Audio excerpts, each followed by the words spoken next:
अस्सलाम वालेकुम दोस्तों। आज हमारे साथ मौजूद हैं सरदार अनस खान चांडिया एडवोकेट साहब, हमारी जतोई बार एसोसिएशन के मेंबर हैं और फाइनेंस सेक्रेटरी भी हैं। आज हम इनसे गुफ्तगू करते हैं। अस्सलाम वालेकुम सर। वालेकुम अस्सलाम सर, सबसे पहले तो आप मुझे ये बताएं कि आपको वकालत का या लॉ करने का कैसे शौक़ हुआ? बिस्मिल्लाहिर्रहमानिर्रहीम। सबसे पहले तो सर ये मेरा अपना ज़ाती शौक़ था, जिसकी वजह से मैंने एलएलबी में दाखिला किया। एलएलबी में दाखिला गिलानी लॉ कॉलेज से लिया था, क्योंकि सबसे पहले बीए करने के बाद असातिज़ा कराम से पूछा कि सर जी क्या किया जाए। उन्होंने कहा था कि एमए कर लें, उसके बाद टीचर बन जाएंगे। टीचिंग में मुझे शुरू से शौक़ नहीं था, इसीलिए मैंने एलएलबी का इंतखाब किया और अल्हम्दुलिल्लाह मैं अच्छे नंबरों से पास किया एलएलबी, और इस वक्त जतोई बार में वकालत कर रहे हैं। अच्छा सर, आपने एलएलबी किस साल में की थी? एलएलबी सर मैंने 2013 से 16 सेशन था मेरा, और बड़े भरपूर तरीके से हमने इसमें पढ़ाई की थी। ये आपने एमए के बाद एलएलबी की या बैचलर के बाद? बैचलर के बाद ही स्टार्ट कर दी थी, बैचलर 3 साल जी। कौन से यूनिवर्सिटी में की थी? बीजेडयू लाहौर या किसी और? बीजेडयू गिलानी लॉ कॉलेज से की थी एलएलबी। अच्छा सर, आपने जब एलएलबी की डिग्री कंप्लीट कर ली तो फ़ौरन आप ने कचहरी ज्वाइन की या किसी और शोबे में भी आप ट्राई करते रहे हैं कि कहीं और लग जाए? सर पहले तो जब तक डिग्री कंप्लीट नहीं हुई थी उस वक्त तक अदालत नहीं हुई। अदालत में मेरी पहली ज्वाइनिंग थी 2016 में ही, जब मेरा लाइसेंस मिला मुझे। लाइसेंस मिलने के बाद ही मैंने वकालत ज्वाइन की थी।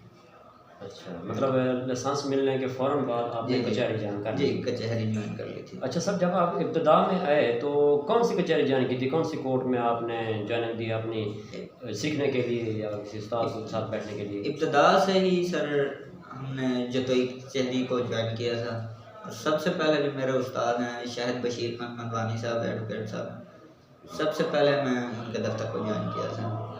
उनसे थोड़ी बहुत सीखने के बाद उसके बाद अब्दुल कयूम खान हमदानी एडवोकेट साहब हमारे साबिक सदर बार भी रह चुके हैं, साबिक जनरल सेक्रेटरी भी रह चुके हैं, उनके दफ्तर के साथ मुल्हिक हो गए थे सर।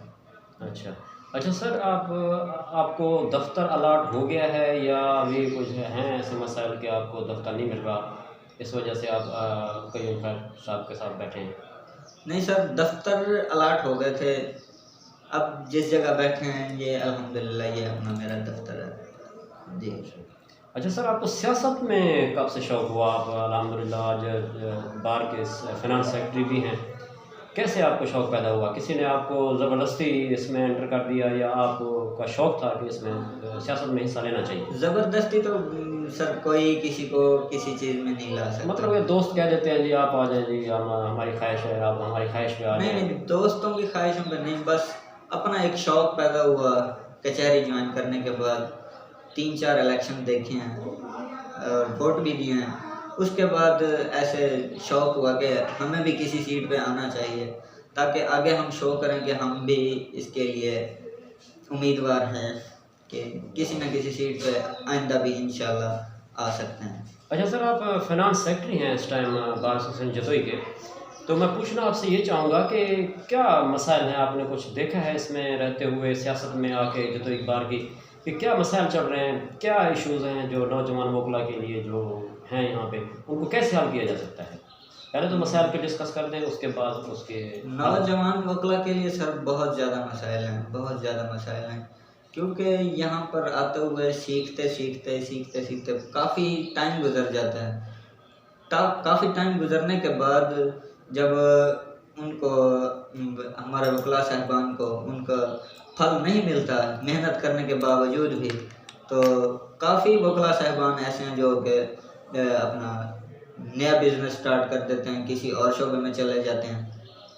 सबसे पहले तो पंजाब बार काउंसिल के जो हमारे मेंबरान हैं उनको चाहिए कि नौजवान वकला के मसाइल को हल किया जाए। जितने भी नौजवान हैं ना उनके लिए कुछ ना कुछ यानी कि इंतज़ामात किए जाएँ, ताकि वो अपनी आइंदा के लिए आने वाली ज़िंदगी में थोड़ा बेहतर हो सकें। मतलब इनको दफ्तर अलाट किए जाएँ, जैसे हमारे नौजवान दोस्त जो है ना बैठे हुए हैं अभी तक 5-5 6-6 साल हो गए हैं अपने सीनियर वकला साहबान के साथ बैठे हुए, उनको दफ्तर अलाट नहीं हो रहे। सबसे बड़ा मसला यही है दफातर का हमारे नौजवान वकला के लिए।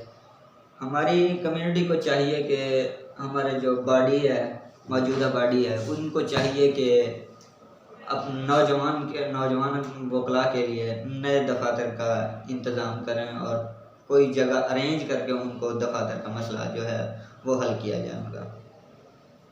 अच्छा सर, क्या दूसरा क्या आप क्या सोचते हैं कि इसके लिए क्या एक्टिविटी दूसरे जो है ना प्रोसेस ऐसा किया जाए कि दफ्तर अलाट हो जाएं? आपने कभी सदर सेक्रेटरी को इस बारे में कहा है कि आप जो है ना इस इक़दाम को उठाएं, आगे हुक्म में बात तक ले जाएं? जो सदर सेक्रेटरी साहिबान आते हैं सर, हमारी तो यही कोशिश होती है कि हम उनको कहें कि हमें दफ्तर नए बनवा के दें जूनियर्स के लिए जो मसाइल हैं, क्योंकि दफ्तर जब तक नहीं होंगे नौजवान वकला आगे नहीं बढ़ सकते। जब तक उनको अपना ठिकाना नहीं मिलेगा वो कैसे प्रैक्टिस आगे कर सकते हैं, क्योंकि सीनियर्स के साथ रह ज़्यादा एक्टिव नहीं हो सकते जब तक कोई बंदा खुद अपना दफ्तर ना चलाए। अच्छा सर, ये तो होगी हमारी अदालत की बातें। जी सर। अब मैं आपकी ज़ाती ज़िंदगी में कुछ 1-2 सवाल करूँगा सर। जी सर।